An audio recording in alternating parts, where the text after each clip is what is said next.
Seja bem-vindo, você guerreira de todo o Brasil, de todo mundo, aqui é o canal Raiz Tricolor. Estamos em solo argentino, estamos diretamente de Buenos Aires, mais especificamente aqui em Lanús, no bairro de Lanús, na cidade de Lanús. Depois eu explico melhor um pouquinho essa questão. Estamos na frente do Clube Atlético Lanús, a parte do clube, a parte do estádio, o estádio La Fortaleza, estádio Cidade de Lanús, né? Tem alguns nomes, alguns apelidos.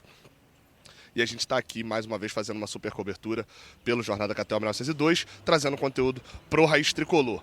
Estamos em todos os jogos do Fluminense na Sul-Americana, no Brasileiro, na Copa do Brasil, no Carioca, no Mundial. Aonde o Fluminense jogar, você pode ter certeza que sempre vai ter alguém representando o grupo Jornada Catel 1902. Então deixa o like aqui embaixo, se inscreva aqui no canal, dá aquela passada aqui também na descrição para poder acompanhar e ser membro aqui do canal, auxiliar. Um ônibus aqui atrás agora, né? Enfim, todo ali, ó, dando tchau, o garotinho. Cara, é muito legal aqui. Eu vou explicar isso mais no final, mas é muito... É um bairro, gente. É muito bizarro o que a gente acaba vendo na Argentina em relação ao futebol. Mas eu explico isso mais pro final. Vambora, vamos falar de Fluminense. E aí a gente começa falando, obviamente, véspera de jogo, a abordagem, o assunto é a provável escalação para o jogo de amanhã. O Fluminense chega hoje aqui a Buenos Aires depois de treinar nessa manhã. E eu tenho certeza que todo torcedor do Fluminense que você perguntar, ele pode ter as preferências pessoais dele. Mas creio eu que ele vá responder o mesmo time se você perguntar qual que é o time titular hoje do Renato Gaúcho. Creio eu que todo torcedor vai responder praticamente a mesma coisa. Vai responder Fábio, Samuel Xavier, Thiago Silva, Freitas e René, Martinelli, Hércules, Nonato, Serna, Canóbio e Everaldo. O time das Copas, o time titular do Renato é esse. Você pode achar que um é melhor do que o outro, que talvez seja necessário colocar um outro jogador, que talvez esse não sirva tanto. Talvez o próprio Renato tenha desfalque, como por exemplo o Samuel Xavier, que já estava fora, já era esperado que estivesse fora, mas eu acho que se perde qualquer esperança de atuar e de viajar aqui para Buenos Aires a partir do momento que o Renato decide poupar o Guga e colocar o Júlio Fidelis em campo no último sábado, já dando um claro indício de que o Samuel não tem a menor chance de se recuperar, o Guga deve ser titular nesse jogo, então pode ter uma alteração ou outra, mas o time titular é esse. O que eu acho que restaria para a gente debater é a possibilidade de mudanças do Renato, pensando num jogo específico fora de casa. A equipe do Lanús pode tentar forçar um pouco mais, mas eu não sei se eles têm... Eu vou utilizar uma palavra que eu nem sei se é ideal, tá? Mas tipo assim, eu não sei se eles têm moral o suficiente para fazer um Renato meter um 3 zagueiros. E por que eu tô falando isso? O Renato colocou 3 zagueiros até hoje só em jogos onde ele julgava que a capacidade técnica, principalmente o ataque do adversário, ou talvez até do time todo, em alguns casos no Mundial, era bem superior ao que ele teria de poder defensivo. E a melhor estratégia era se fechar bem e ter saída com laterais que tivessem profundidade, né? Que dessem essa profundidade. Pois bem, o Fluminense fez isso no Mundial e fez isso contra o Flamengo. Não tivemos outro time ainda que exigiu do Renato esses 3 zagueiros. Óbvio, em alguns momentos ele não tinha nem 3 zagueiros para poder atuar. Mas dessa vez teria, mas acho que não deve ser o desejo aqui não. Acho que se o Renato fizer usando a própria métrica dele, tá? Usando a própria... uma análise baseada nas próprias escolhas do Renato. Eu acho que ele vai estar sendo defensivo demais. Covarde, talvez não seja uma palavra que vai para o outro lado, mas assim, vai estar sendo covarde demais, retranqueiro demais, se colocar 3 zagueiros e 3 volantes aqui contra o Lanús. Agora, uma possibilidade de botar mais volantes, acho que não tem. Acho que ele deve ir com essa escalação só trocando o Samuel Xavier pelo Guga. Possibilidades? Quase nenhuma de troca, porque vamos lá, qual jogador que jogou no sábado que você fala bem assim, uau, esse tem muito que ser titular, baseado na atuação de sábado? Pra mim, pelo menos, tem um. Se eu forçar muito, eu vou dizer um Lúcio Acosta. Talvez, pra mim, eu gostei principalmente do Otávio jogando, até gostei dos zagueiros, mas são posições que estão mais estabelecidas já no time titular, né? Vai lá, talvez com uma sequência boa do Ignacio, achei até o Igor Rabelo também bem, mas os dois ali podia roubar a posição do Freitas, mas não é o caso ainda atualmente, né? Ainda mais jogando na competição sul-americana, tendo um argentino aqui para jogar contra um clube argentino. Acho que o Renato é desse que pensa que isso faz uma diferença considerável. No meio de campo, como eu falei, apesar de eu ter gostado da partida do Otávio, não acho que tenha sido uma partida para barrar Hércules e Martinelli, de jeito nenhum. Ainda vai ter que remar bastante para poder chegar ao nível que esses dois estão fazendo dentro aí do campeonato, após a chegada do Renato, né, principalmente.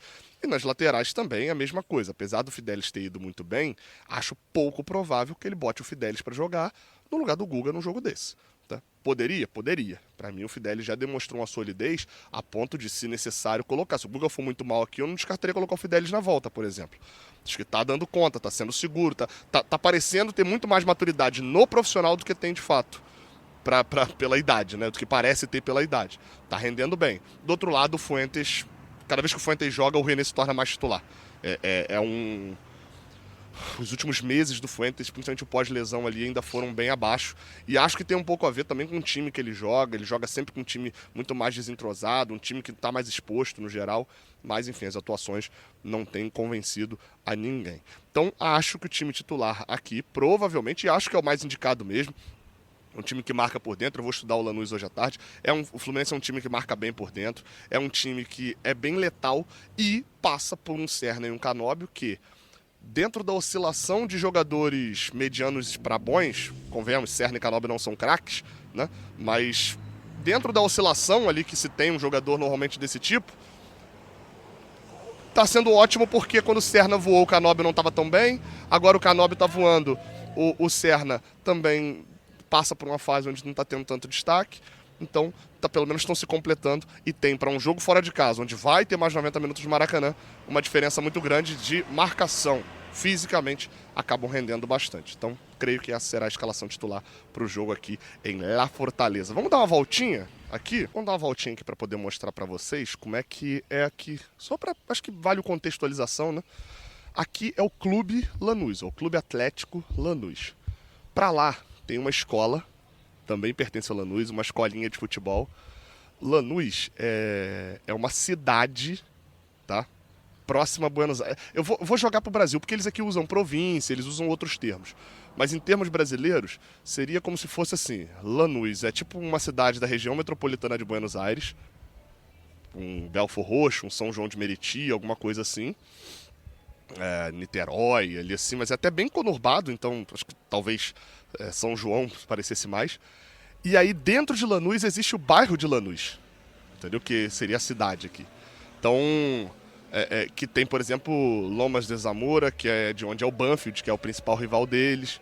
Então, tem isso aqui. Aqui, ó, é a loja. Lá no meu Instagram eu mostrei. Tienda Granate. Né? Eles são os Grenais, né?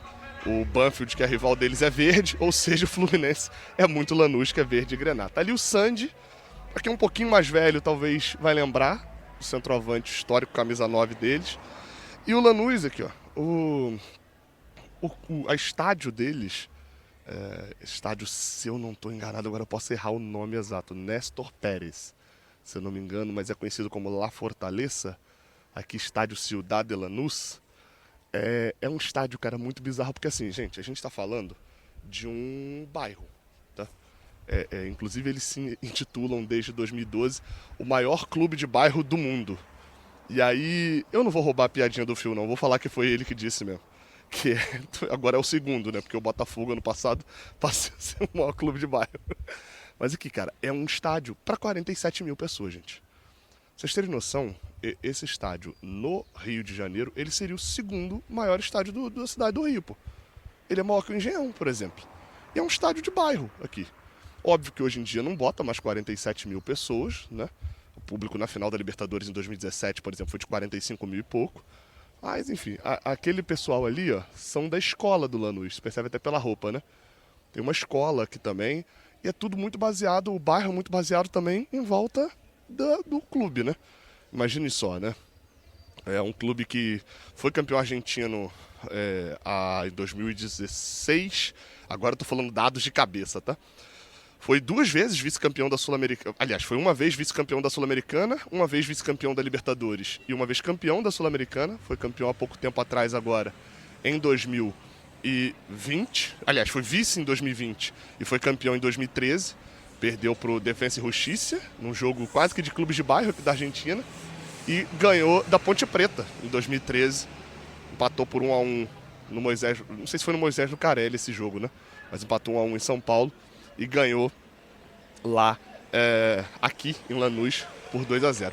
Deixa eu adiantar ali, ó, estão gritando ali Viva Lanús e tal. Vou mostrar ali pra vocês o quadro que tem ali, que é, olha a galera gritando, que é o que homenageia, que tem a ver com Germancano. Vou mostrar ali pra vocês.